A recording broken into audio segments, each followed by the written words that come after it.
The flesh. Ano yan? Lust. The eyes. Pride of life.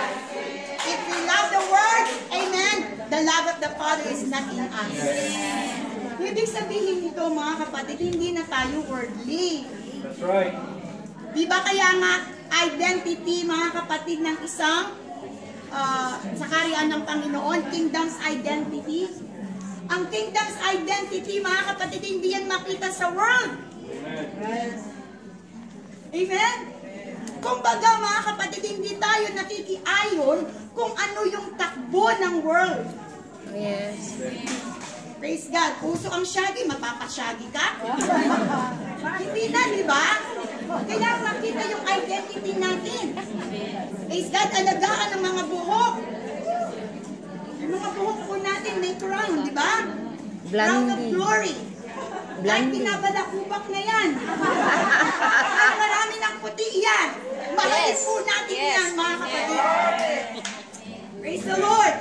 Pag naputol nyo yan, ano ang difference ng world at saka dito? Kapag pinutol natin, pag kinat natin, diba? Eh di the same din kung nasa worldly tayo. Pero sabi nyo, kailangan makita yung difference. We are not of the world. Nandito tayo, we are in the world, yes, but we are not of the world. Yes. Naglalakbay lang tayo dito, mga kapatid. So, ibig sabihin, dapat, sabi nga tayo ay maging light, diba? Tayo, mga kapatid, ay magliwanag. Bakit pag pinag-usapan ng buhok, nananahinig din kayo? Parang kapag ka-tithes and offering. Alam niyo po, I don't know bakit nakapasok ako dito sa buhok ng mga kapatid. Amen, hindi ko alam. Kasi madaling itago ang buhok kapag ka nakatali. Diba? Hindi mo alam, natrim na pala, oh. Eh, kasi laging nakatali, mga kapatid. But God knows. Yes. Alam ng Panginoon yan, mga kapatid. Ang sabi nga, kahit gaano kahaba ang buhok natin, sayad sa lupa, mga kapatid, pero kapag ka natriman yan, para ka na rin kalbo sa harapan ng Diyos. Kahit maiksi ang buhok, hanggang dito lang, pero hindi na napuputulan, mahaba yan sa Panginoon. May glory yan sa Panginoon. Amen, hindi natin pwede itago yan, di ba? Amen, sa harapan ng ating Panginoon, mga kapatid. Praise God, mag-stand tayo sa ating faith. Amen. Praise the Lord. Bakit mo ikakahiya, mga kapatid, ang mga puting buhok mo? Mga kapatid, kung sabi ng Bible, yan ay crown of glory. Marami akong puti na eh. Praise God. Oh, marami po ang nanahimik. Ayaw niyong tumanda. Sabi nila, the same din naman kasi. Kasi black din naman kasi yan. Amen. Pero hindi na yan ang tunay. Fake na yan. Praise the Lord. Fake yan. Sabihin niyong fake yan. Bakit ayaw niyong tanggapin na fake yan? Bakit natin itinatago, mga kapatid? Amen. Yan ang gusto ng Panginoon. Yan ang binigay ng Diyos. Ano ang difference, mga kapatid? Sabi natin, ay yan, iba ang ginagawa niya. Eh ikaw, balik mo ang sarili mo. Balik natin ang sarili mo. Ano ginagawa mo? Diba? Minsan, ang galing nating mag-judge. Amen. Yan, nakamundo yan. Nakamundo yan. Pero meron ka rin ginagawa. Hindi same din. Loving not the world. Anong gusto ng world, mga kapatid? Amen. Outside beauty. Outside beauty. Desire. Ano, mga kapatid, ang tatlong enemy natin, mga kapatid, na source of temptation? Si Acorn, alam niyo yan. Satan, the world, and God, our own desire, our flesh. Ayokong sabihin nilang matanda ako eh. Tinatago mo? Matanda ka naman na pala. Kasi yan. Love na our identity, mga kapatid, sa pananamit natin. Hindi lang sa church tayo, mga kapatid. Pasok talaga tayo dito sa holiness. Dahil dyan makikita mga kapatid, no, love not the word, mga kapatid. Yan ang gusto ng flesh, yan ang gusto ng mundo, mga kapatid. Yung paimbabaw na beauty. Pakitang tao, man pleaser. Hindi tayo man pleaser. God pleaser tayo, di ba? No, hindi yan God pleaser.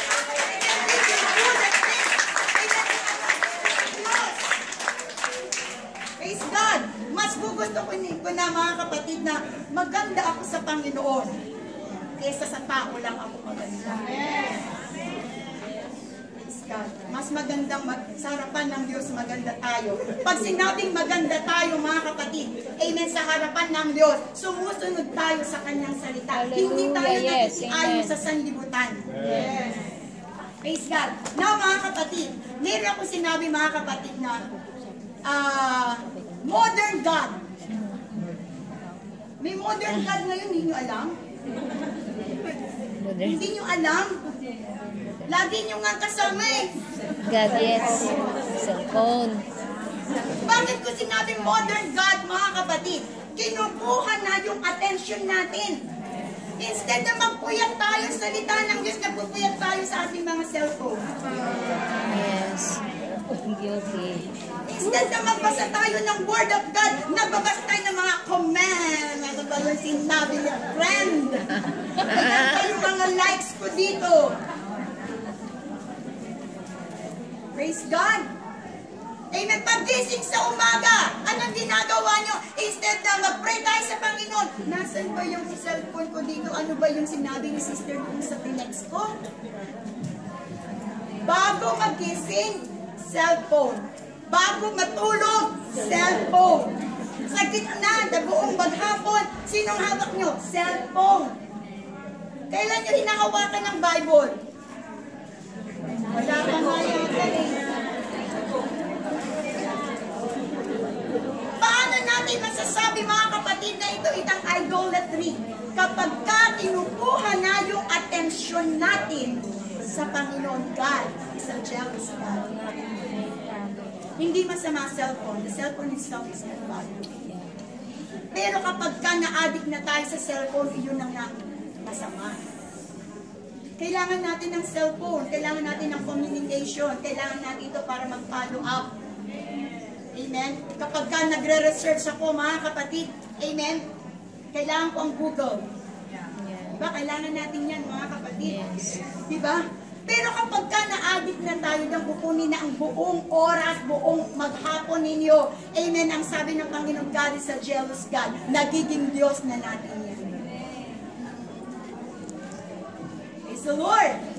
Eh sabi ko, modern God. Hindi nga tayo sumasamba sa mga Diyos-Diyosan na gawa ng tao, nandyan sa dingding, mga kapatid. Amen, pero anong nai-Diyosan natin? Yung mga cellphone.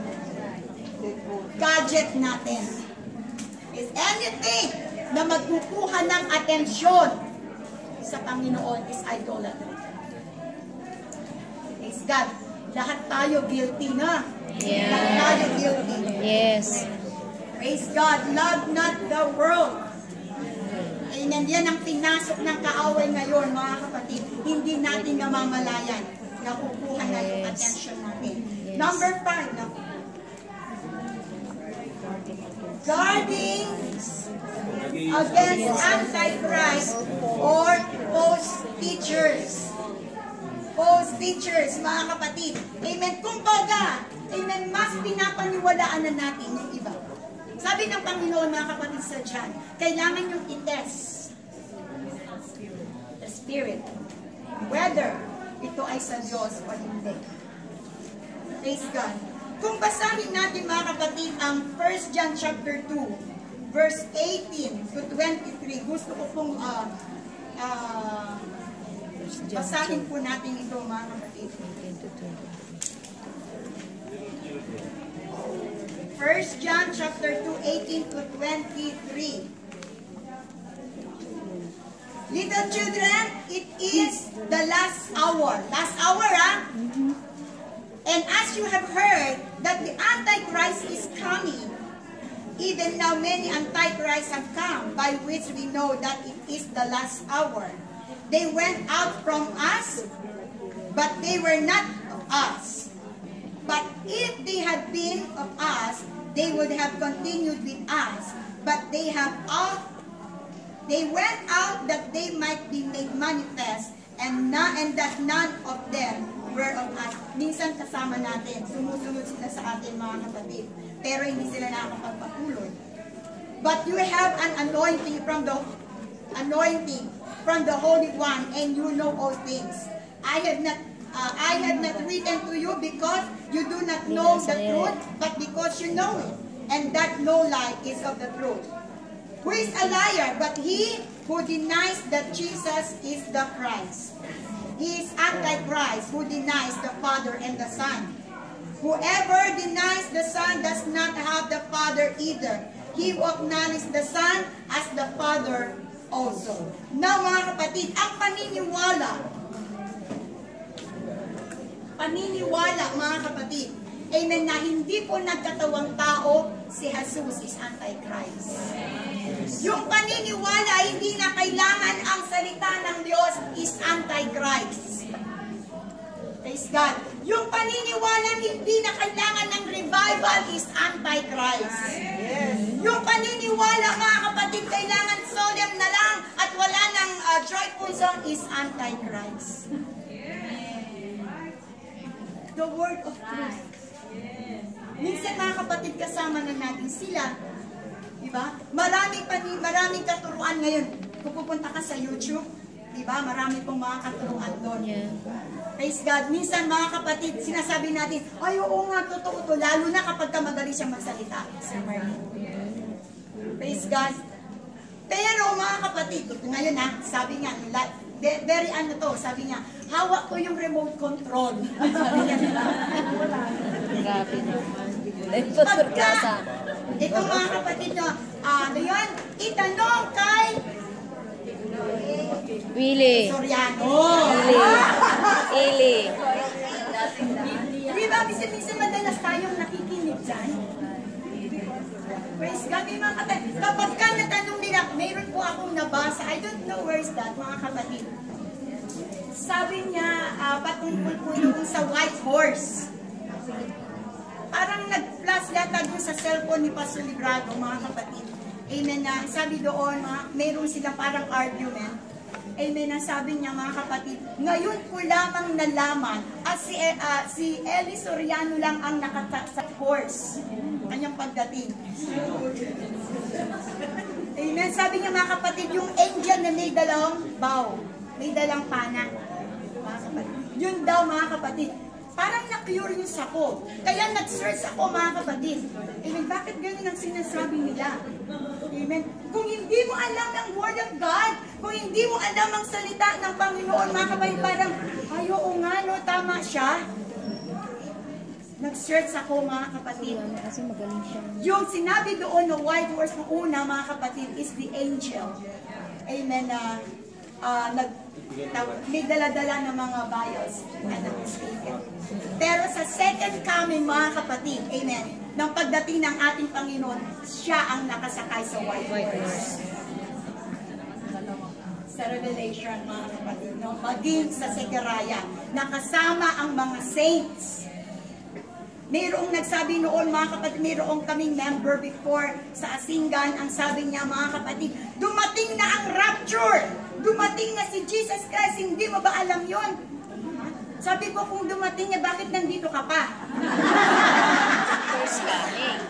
The second coming. Na-meet na namin siya. Sabi niya, sa air daw, na-meet nila in the air. Yung pala sa broadcasting.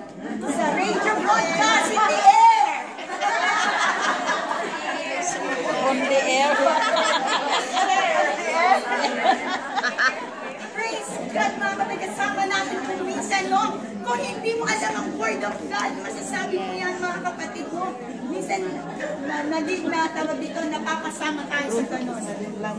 Say it God, sabi niya, ang sabi niya, mga kapatid, andyan na, yung binaba na yung New Jerusalem. Nasaan ang New Jerusalem? Sabi ko, nandun sa Davao. Ay, naku po, sa iyo kasi ko ka na. Kasi yung project niya eh. Sabi ko sa kanya, yung New Jerusalem ay bababa mula sa langit. Eh, yung Davao noon pa